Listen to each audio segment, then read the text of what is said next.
I do want to say as an intro that a lot of people, not a lot of people, but a handful of people have asked me about the origins of the Christian church. How did we become a church, the large church that we have today, from the humble beginnings of, what the Bible describes as 12 disciples of Jesus? How in the world did that happen? And so I want to take, I'm going to take time to talk about that in three segments. One, the time before Christ, what set up the coming of Christ, so that Scripture can say over and over again, and when in the fullness of time Jesus came, and what made the time around 0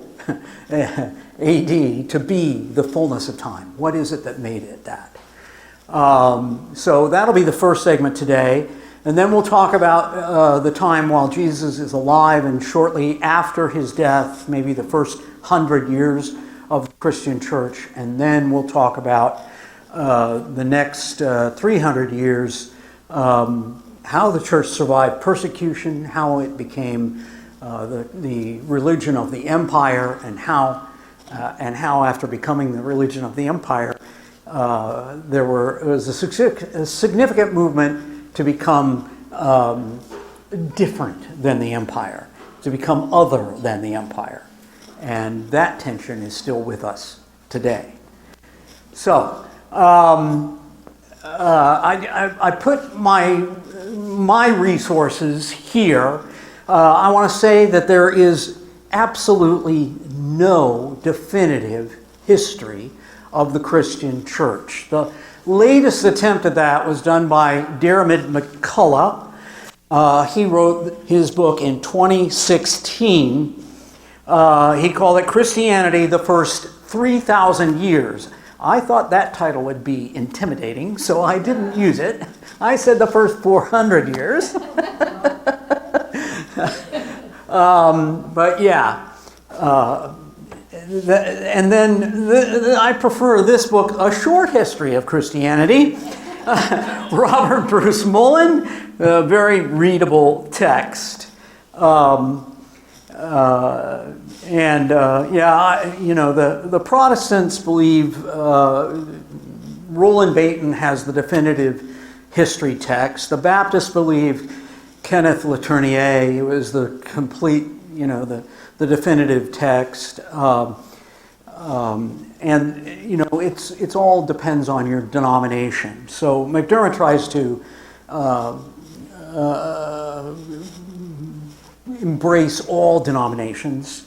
He doesn't do a bad job. It's not the definitive history. Larry Hurtado is a very interesting contemporary writer right now, Destroyer of the Gods, how Christianity destroyed the Roman gods, and Hurtado is talking about also the emergence of pagan beliefs today. And they've not been totally destroyed. They are still with us. Mr. Hitler brought them back, and there's no doubt Mr. Putin is involved in that process. The North Korean regime is certainly involved in that. It's a very interesting subject. Rodney Stark is a statistician and sociologist. The Rise of Christianity, we'll talk about some of his work in the third session. How did Christianity go from roughly 1,000 members to more than 6 million in roughly 300 years? Josephus, first century Jewish historian, he was, the Romans were the patrons. Romans paid him to write the history, and he started his history in 1000 BC with the history of King David. Jesus Remembered, James Dunn, great work on Jesus. My favorite, Jesus and the Eyewitnesses, of Richard Bauckham. I met Richard, I know Richard, I trust Richard. This is a book about This is a very thick book about James, the brother of Jesus.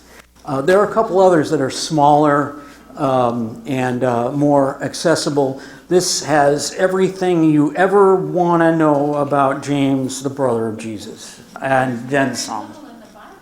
What's that? It is bigger than the Bible. Yes, it is. And I will say that a lot of this is repetitive. Okay, from my point of view, and it's always my point of view. I'm sorry.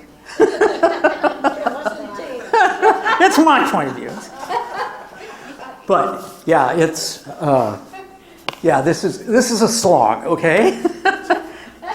And then from 2020, one of the new interesting things that's going on in Christian history, this is called Christianity at the Crossroads, how the 2nd century shaped the future of the church. When I was in seminary in the 70s, throughout the 19th and 20th century, the thought in Christian circles was anything written between 100 and 250 AD was unreliable. It was legend. It was exaggeration. It couldn't be trusted. And all of a sudden now, in the 21st century, scholars are looking at that stuff with an open eye. And now we're saying, wait a minute, there's more here than meets the eye. Things that people wrote in the 2nd century that seem to make more sense to us today than they did even 50 years ago. So this is a very interesting read in terms of, I like books that challenge the status quo. So I look for that, and I admit it.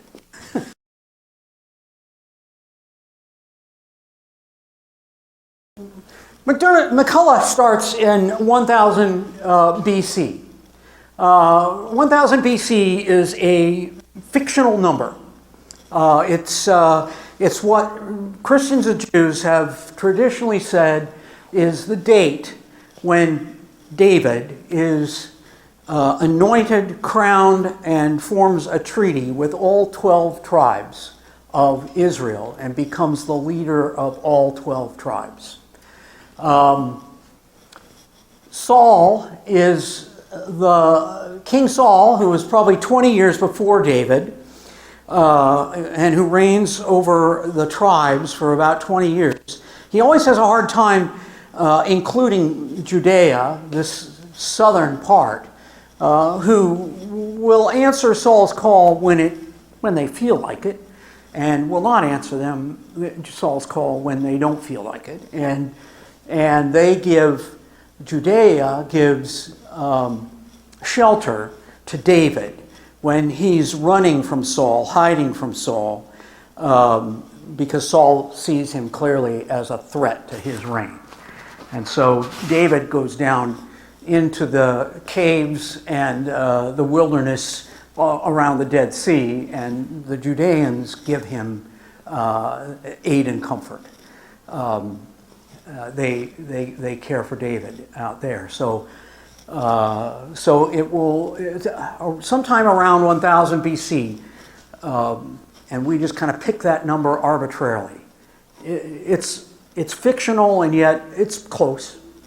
It's okay. Israel is roughly the Canaan, the area that we're talking about here geographically, 150 miles from the bottom of the Dead Sea to the top of that area there, 100 miles across, a little larger than the state of Rhode Island. This is what they're fighting over in today's news, okay? This is it. It's hardly any territory, but you can also understand everybody's packed in on top of everybody else.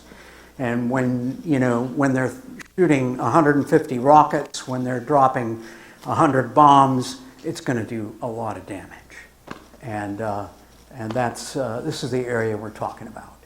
I want to say up here, this is Mount Gerizim. This is the holy mountain of the Samaritans, the holy mountain of the northern tribes who eventually break off from after the death of Solomon. And then this This is Mount Gilboa and Mount Tabor, where Jesus where Jesus was seen on the mountaintop by Peter, James, and John. Okay? So, 1000 BC, David is anointed king by an alliance of all 12 tribes. This is, of course, Michelangelo's David, statue made much later. Cut it off at the waist for modesty's sake. One of the things that makes Israel so successful for the 100 years between 1000 and 1100 BC is that Egypt is struggling economically, socially. Assyria is just trying to get their act together. These are the two major powers in the region. So Israel enters a golden age of culture and political power for at least 100 years because their enemies are having a hard time. And they were smart enough to not take on their enemies. They were smart enough to keep their head low, and when they wanted to expand, they expanded east, and they expanded a little bit north and a little bit west. Shortly after he makes this bid, David is able to capture Jerusalem. Jerusalem is a city that belongs to what are identified as Jebusites in the book of Samuel. They are apparently mixed race people who are in the city of Jerusalem. It doesn't belong to any of the tribes. It's all by itself. And once David makes an alliance of the 12 tribes, he decides he's going to take Jerusalem as a neutral capital city. Okay? Our forefathers in America thought this was a great idea, which is why they built Washington, D.C. and not in any one state. They took this from David's strategy book. They took it right out of David's strategy book. Jerusalem had not been captured in 800 years. It was a walled city. It was immune from a siege. And what made it immune from a siege was they had a water source, which we have since discovered late in the 20th century. There's a passage in the second book of Samuel where it talks about David and his general Joab going to capture the city of Jerusalem by entering into a well. And then there are maybe a paragraph that is simply missing. The sentence doesn't end. It's not a complete sentence. Somehow people, probably the editors, took this out of the Bible because the knowledge was too important. This is high intelligence in the time of David. Joab knew where the entry was to the fresh water that flowed underground into the city of Jerusalem and kept them in water and in food, because they could get people out of the city, go scavenge for food, get back in the city without being seen, while armies were all around the city. They are farther away. So Joab leads this is a Trojan horse story. Joab leads a troop of specialized forces. They go through this cavern, come up on the city, unlock the gates, and David and his soldiers come marching in. Okay? Yeah, and they take Jerusalem. First time it was ever conquered. It won't be conquered again after 1000 BC. It won't be conquered again until 70 AD. All right? The Babylonians will make their way through, but it's the Romans who finally, ultimately destroy the city in 70 AD. David does another political move. He brings the Ark of the Covenant, which is being stored in somebody's garage, along the Jordan River, as nobody knows what to do with it. Before Saul, they lost the Ark of the Covenant. It went to the Philistines. And the Philistines, every place it goes, the Philistines, it brings them bad luck or worse. And so there's all this pestilence and so forth in the Philistine cities. So they they put it on a wagon, and they latch 2 calves to the wagon, and they send the calves' mother on the road down, so the calves will follow their mother, carrying the wagon behind them. And the Ark of the Covenant is found along the Jordan River and in a region known as Gibeah, and a guy there finds it and he puts it in his garage. David figures it out and he says, look, we're going to bring this back. We're going to bring the Ark of the Covenant and we're going to bring it into Jerusalem. It's going to become Jerusalem will become the city of David. And all the priests who are serving different shrines all around, each tribe sort of has its own religious shrine. He says all the priests are going to come to Jerusalem. I'm going to get all my opponents under my eyes. Keep your friends close and your enemies closer. David knows this. So the priests can't scheme about replacing David because they're all in Jerusalem. And for his part, he becomes the high priest who dances and leads the ark into Jerusalem. His wife is embarrassed, and David doesn't care. And he plays the part of a priest. And this cements that both David and Solomon, they are priest, prophet, and king. They embody all 3 offices. Yes, Israel had 3 offices, just like we have 3 offices in the United States. Priest, prophet, king. The judicial, the executive, and the legislative. Okay? Our forefathers, they knew their Bible. So, this is the valley of Shechem, the city that sits there, and Mount Gerizim is seen as the Mount of Blessings. Mount Ebal is the Mount of Curses. And the people practice the art of scapegoating. They take the best of the flock and they bless them on Mount Gerizim. They take the best sheep or goat from the flock and take them up to Mount Ebal. And symbolically, ritually, they put all the sins of the people on that goat and send it out into the wilderness to eventually die and be eaten alive. Scapegoating, yes. We still do it today. Sometimes we're even more cruel than this. But yeah, scapegoating has a long history. And clearly, in the Passion of Jesus, we see this being enacted. He died for our sins. I mean, this is what early Christians start saying almost before Jesus is dead.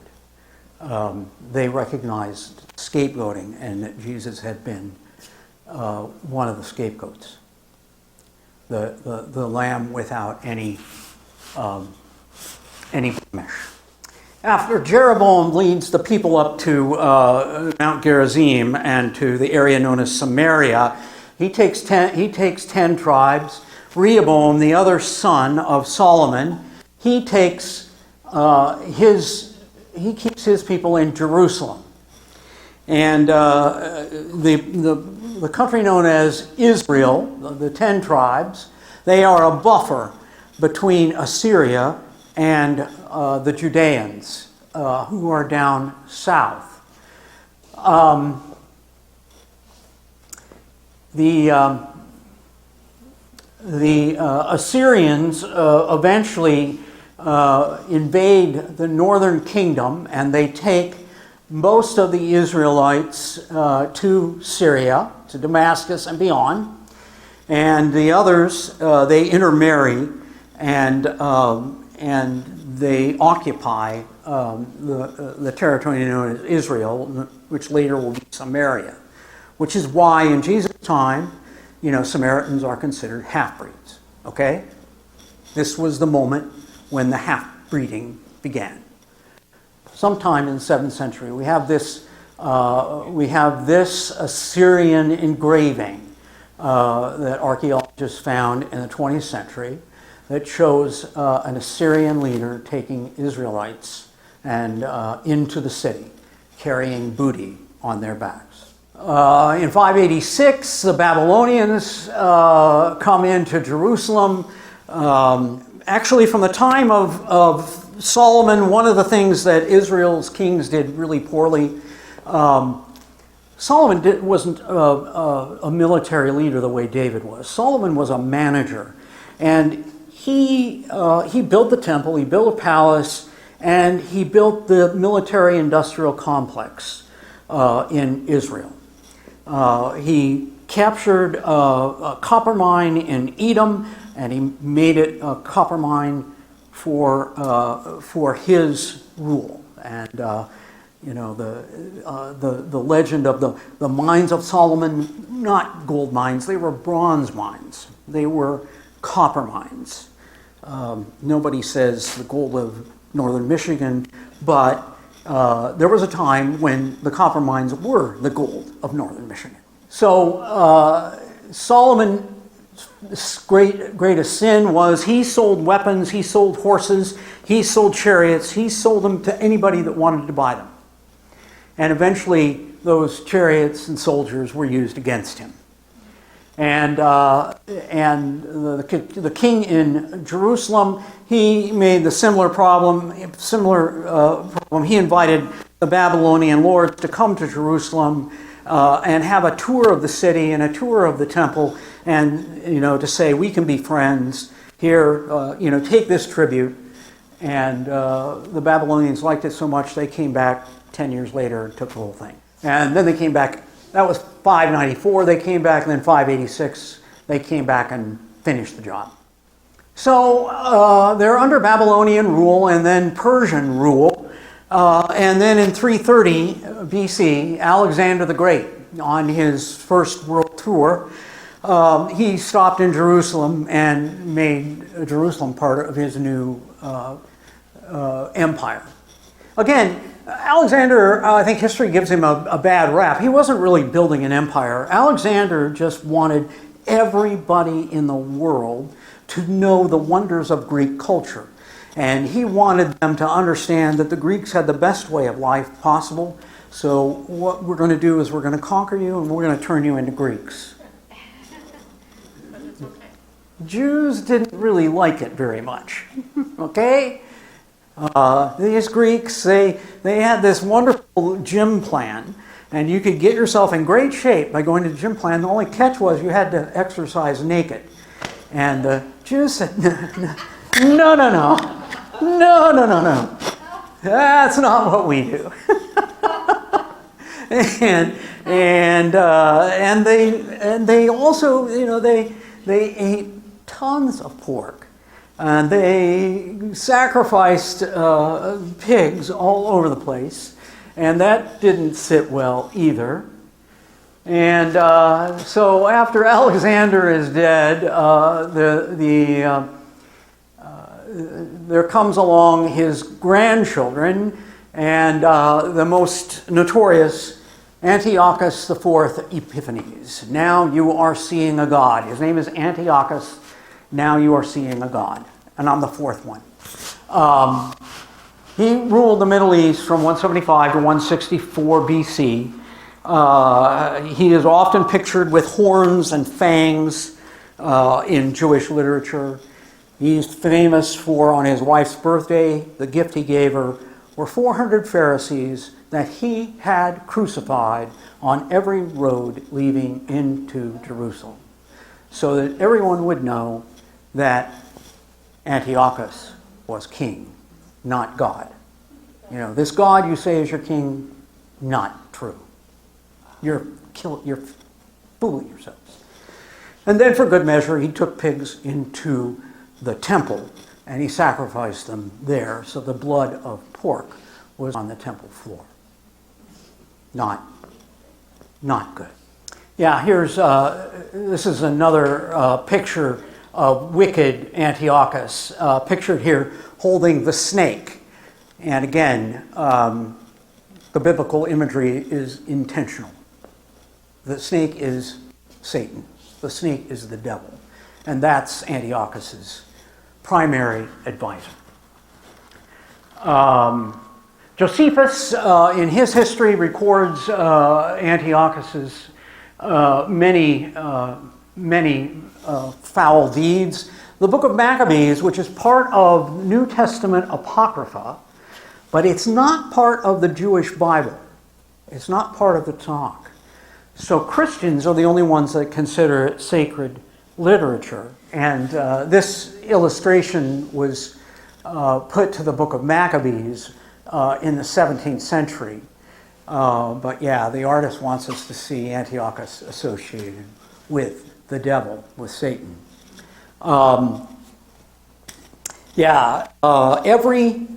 Every Jewish seminary today has a department of New Testament. And they have that because the New Testament and things like the book of Maccabees and the Apocrypha and so forth is the only place to learn about what was happening in Judaism from the 3rd century to the 3rd century BC to the 1st century AD.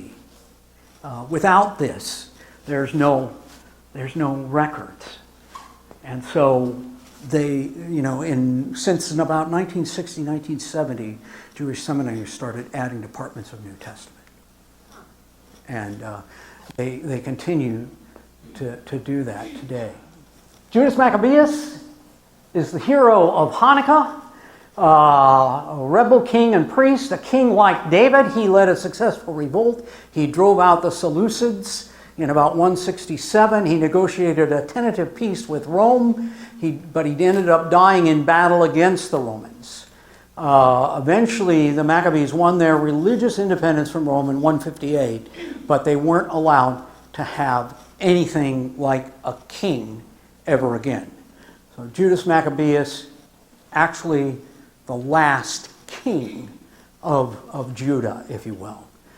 He's not from the house of David, but he was the one who led the revolt, won a battle, retook the city of Jerusalem. Yeah. So this is Pompey the Great, Gnaeus Pompeius Magnus. The Romans had an uneasy relationship with the Jews. Let them have their religious freedom, but no political freedom. In 64 BC, Pompey was trying to get some power in Rome, and he thought one way he could do this is that he could conquer the Palestine. And so he brought Roman troops for the first time to Syria and to Judea. He ended a Jewish civil war that was going on. He installed a guy named John Hyrcanus as the first Hasmonean king. I don't like the word king. He's a Hasmonean leader. And then, for good measure, Pompey looted the temple for whatever gold he could find. Herod the Great was born in 78 BC, so he was about 14 years old when Pompey came into the region. He was made governor of the region in 41 BC. He was appointed by Mark Antony, and yes, he was not called a king, he was called a tetrarch. This is the great cry of the people. At Jesus' crucifixion, we have no king but Caesar, right? Because the Romans made it illegal to use the word king about anyone but Caesar. So Herod was a tetrarch.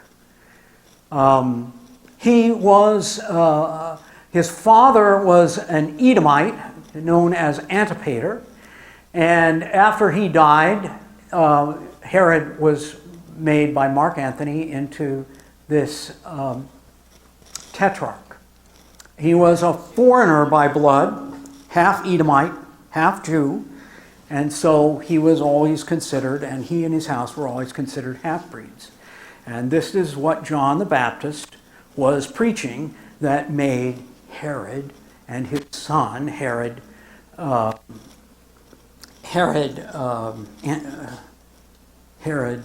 Antipas so angry that he kept throwing that in their face. And but for all practical purposes, while Herod the Great was alive, the other two just did whatever Herod wanted.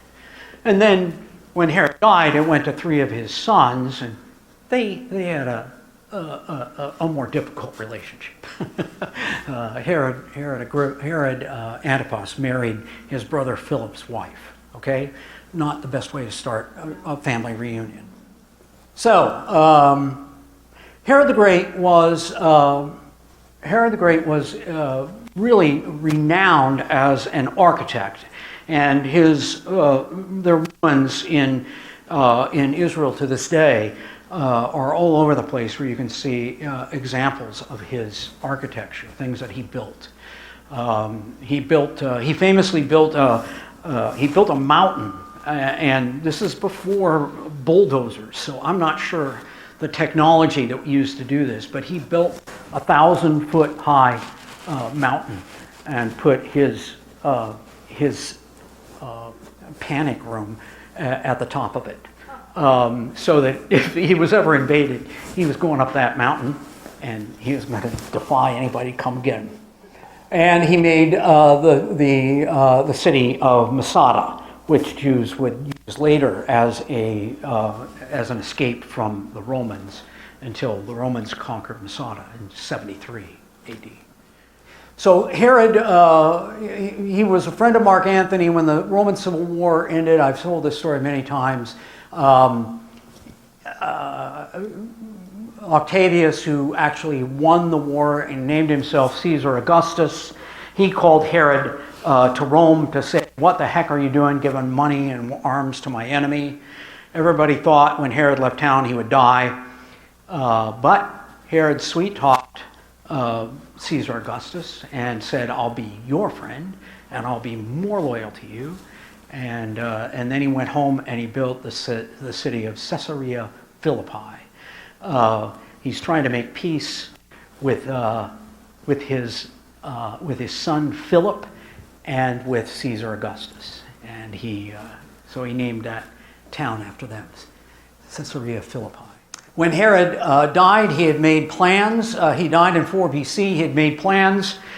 He'd sent out the orders that when he died, 200 of the leading citizens of Jerusalem were to be led into the Colosseum, the small Colosseum in Jerusalem, and they were to be executed on the spot.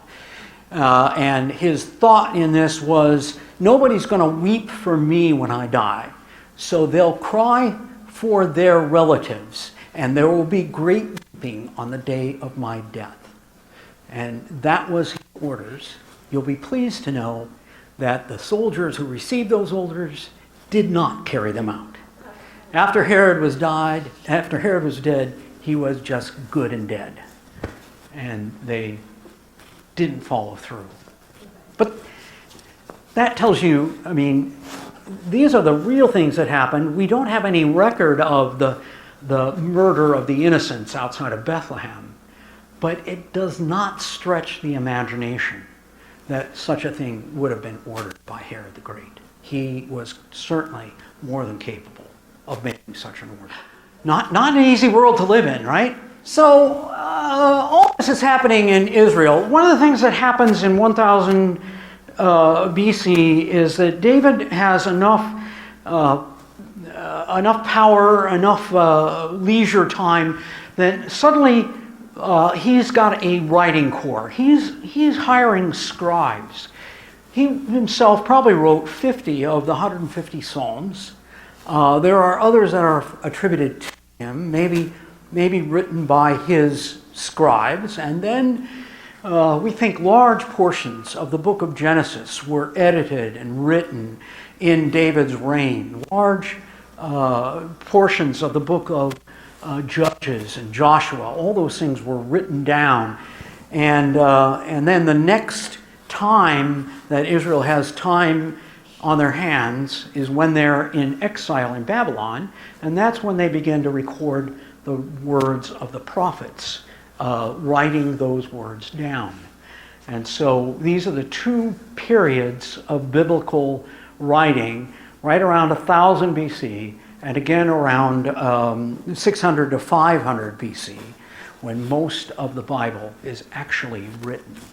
The oldest biblical phrase that scholars agree on is that the first written word was the Song of Miriam, that the Red Sea, where she picks up the tambourine and she and the women all sing, "Oh, Yahweh is a great God, horse and rider he throws into the sea." And that poem is probably the oldest poem in the Bible. The authoress was a woman. Okay? Sometime around the 9th century, in Greece, meanwhile, Homer shows up. Honestly, we don't know if there ever was a Homer. It may interest you to know we have more ancient scripts of the Old Testament and New Testament than we have scripts of the Iliad and Odyssey.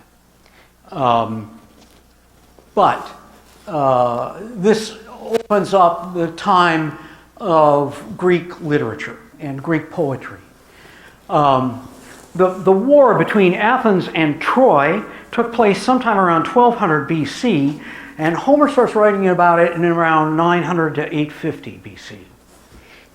So there's a big gap. And what Homer does is he takes a historical event and he mythologizes it. He puts in the mythic beings of Achilles and Paris and Helen, who launches 1,000 ships with her beauty of her face. At least Shakespeare says that. And Homer is the beginning of a literature in Greece. About 400 years later, you get Socrates and Plato and Aristotle, the great Greek philosophers. This is the age of writing, philosophy, and so forth. And all of that makes possible the New Testament, John's first 5 verses, which is Greek poetry, which could have been written by Homer. In the beginning was the Logos, which we translate as the Word. The Logos was with God. The Logos was God. The Word was God. He was in the beginning with God. All things came into being through him, and without him, not one thing came into being. What has come into hypostasis, what has come into being, what has come into substance, was life. And life was the light of all people. The light starts in the darkness. The darkness did not overwhelm it. Yes, suddenly it's Christmas Eve. All this is possible because of the Greek literature that's floating around at the time, and that is a part of the culture. So, right around the beginning of the 1st century, Judaism, as viewed by outsiders, is made up primarily of 4 classes. Pharisees, who call themselves the ones set apart. They believe Israel will be saved by obedience to the law. Okay? So if you read Torah and you do what's in Torah, and then here we'll throw in an additional 40 or 50 laws. So now we have 718 laws. If you obey them all, we're golden. 718. Good luck with that.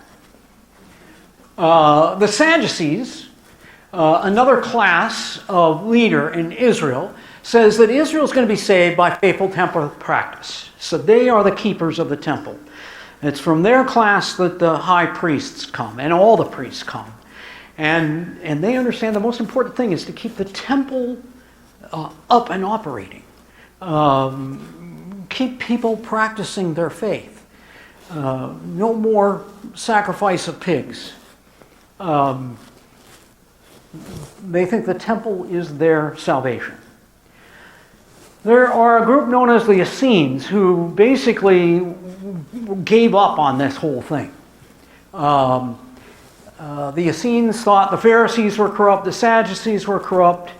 They got started in about 100 BC, and about 90 years later, they decided they couldn't live in Jerusalem anymore, and so they went out to the Dead Sea, and they became a closed community. It was supposed to be all men. You know how those projects work. But they were supposed to be all men out there. They believed Israel would be saved by a Messiah who will appear to those who have left the world behind and live a life of ascetic discipline in the wilderness. This would be the new Exodus, and it would happen at the Red Sea, at the Dead Sea. And there would be a teacher of righteousness. And they were the ones who wrote the Dead Sea Scrolls. They kept their own texts. Some of them were biblical texts, word for word. Some of them had some edits in them from other biblical texts. But it was in early 1960s when we found these, and it suddenly opened up a new world of writing and language and everything to us. And then finally there was a class of Herodians, followers of Herod. This is the political class largely who they just go with whatever Herod wants. If Herod says so, it must be right. They concluded that Israel's day is over. There is no being saved.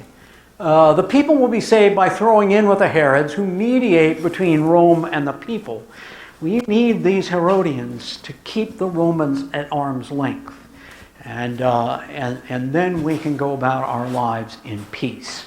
The Herodians bought into the whole Pax Romana of Caesar Augustus. We are saved by the soldiers of Rome who stand between us and war and violence and chaos.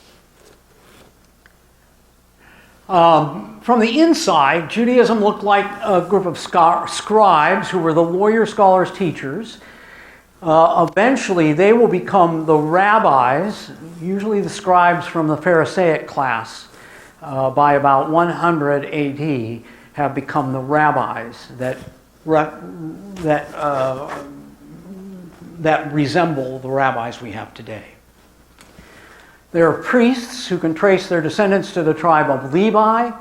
They function within the temple, and then they also bring sacred things and sacred texts to the synagogues that are beginning to pop up all around the Middle East. Because under Antiochus Epiphanes, one of the things that happened was people said, I'm not staying here for this. This is getting to be ugly. So they would move. They would move to Turkey or Asia Minor. They would move to Greece. They would move to North Africa. They would move, and they became the Jews of the diaspora. We call it the dissipated Jews. And so the priests would go into the temple in Jerusalem, and then they would take out holy things, and they'd take them to Athens. They'd take them to Turkey. They take them to Alexandria, to North Africa. The Zealots were a political class that crossed all the lines. They were advocating political rebellion against Rome. They thought, we've got to get behind people that can be like Judas Maccabeus and kick the Romans out. Sicarii carry knives with the intent of assassinating collaborators and Roman officials. Sicarii say we don't need an organized rebellion. We just need one good knife placed in the right place. Okay? Yep. So this is happening in the first century in Judaism. Right now, the leading theory, trying to understand the name Judas Iscariot, is that Iscariot is a declension of the word Sicarii, that Judas was perhaps one of those Sicarii who not only carried the treasury under his robe, but probably carried a knife under his robe. And then false prophets within Judaism between, actually I want to say between 50 BC and actually 132 AD, there were at least 24 messianic pretenders who showed up in Jerusalem, around Jerusalem, promised deeds of power, failed to do them. They were either executed, killed by a mob, or run out of town. The last one being Simon Bar Kokhba, and we'll talk about him in the third portion here. So these are sort of my conclusions. How did the years before the birth of Jesus influence the Christian church? And the first influence is the invention of literature. There was nothing like this before the Jews started writing down their scrolls. And you have to remember, there's no books here in 1000 BC. They're all scrolls. And to this day, when you go into a synagogue can't be a synagogue unless they actually have a scroll. And they'll unroll it and they'll read from it. This is the first reading of the day from a scroll. There are thousands of scrolls that survived Hitler in the Second World War.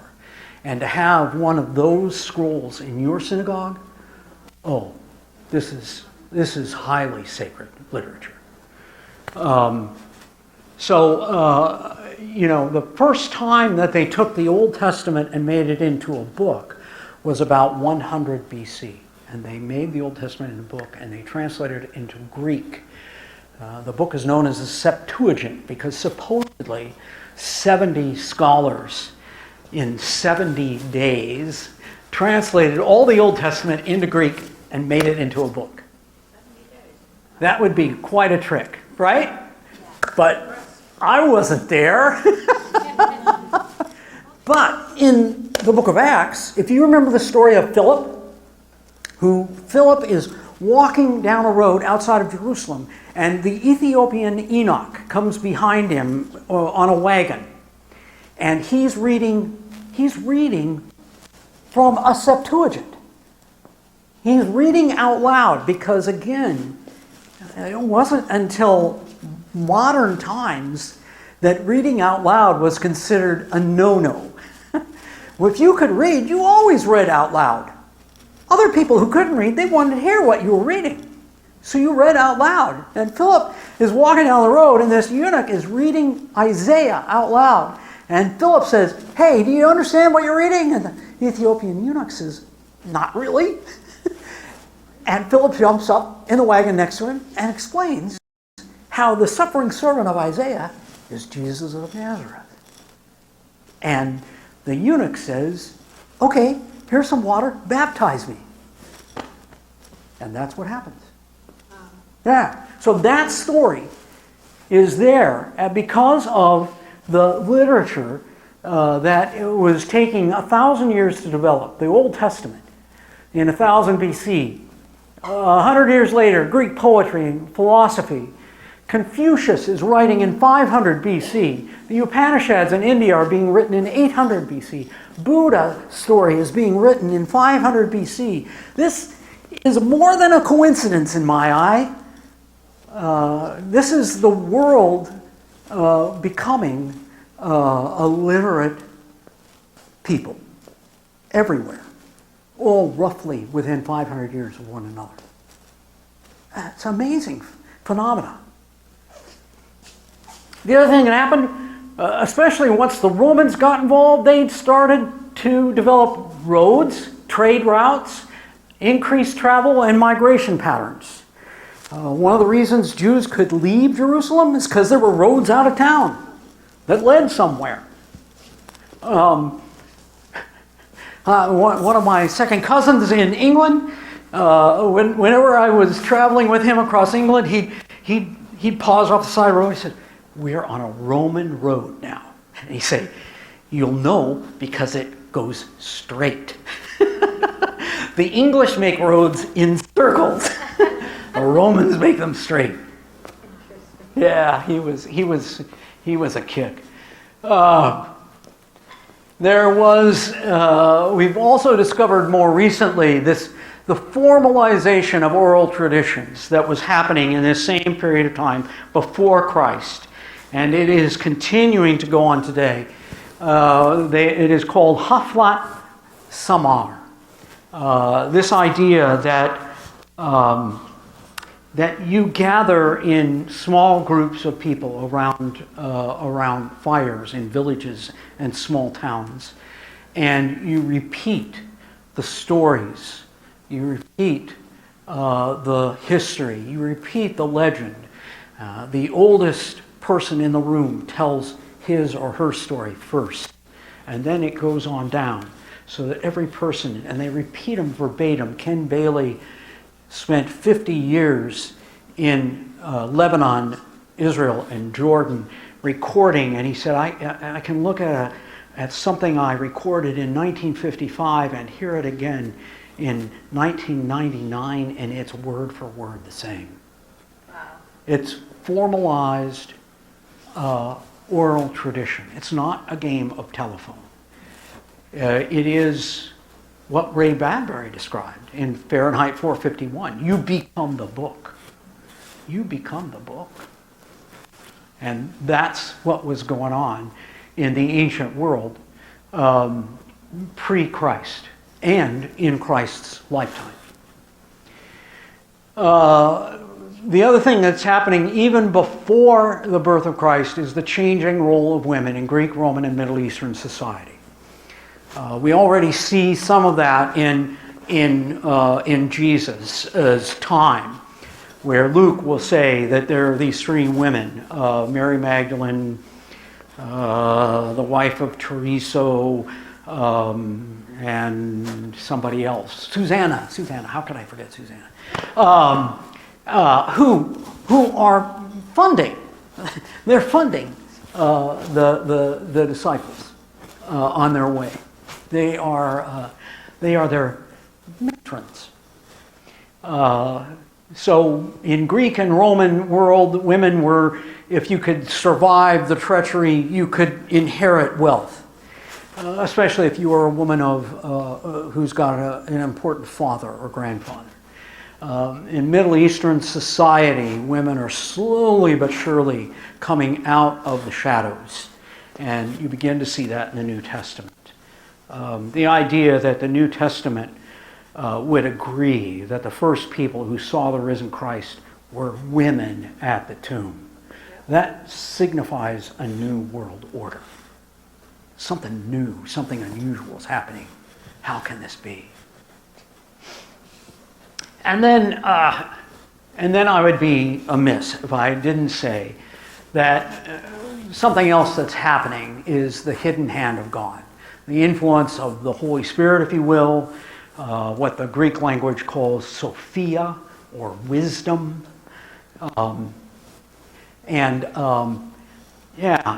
This idea that we say in our creeds, in the fullness of time, you caused Jesus to be born among us, to teach and heal and show us the way to heaven. God's influence, I think, is here in some of these developments. And like I said in the first thing, I don't think it's, this doesn't, what happens between 1000 and 500 BC in the area of literature and culture, it doesn't fit with my Calvinist ideas that this is all just a coincidence. Somehow the Spirit's at work. Somehow God's at work. And the time is now ripe. Timothy will use the words, in these last days. And I think we misinterpret the last days. We think We think that it refers to the imminence of the apocalypse, the end time. But Timothy means by last days, he means the days after the resurrection of Christ. These last days, we live after the resurrection of Christ. We're not blind to it because we were born before Christ was resurrected. We can have open eyes because we live in the last days after Christ was raised. All right, thanks everybody, really.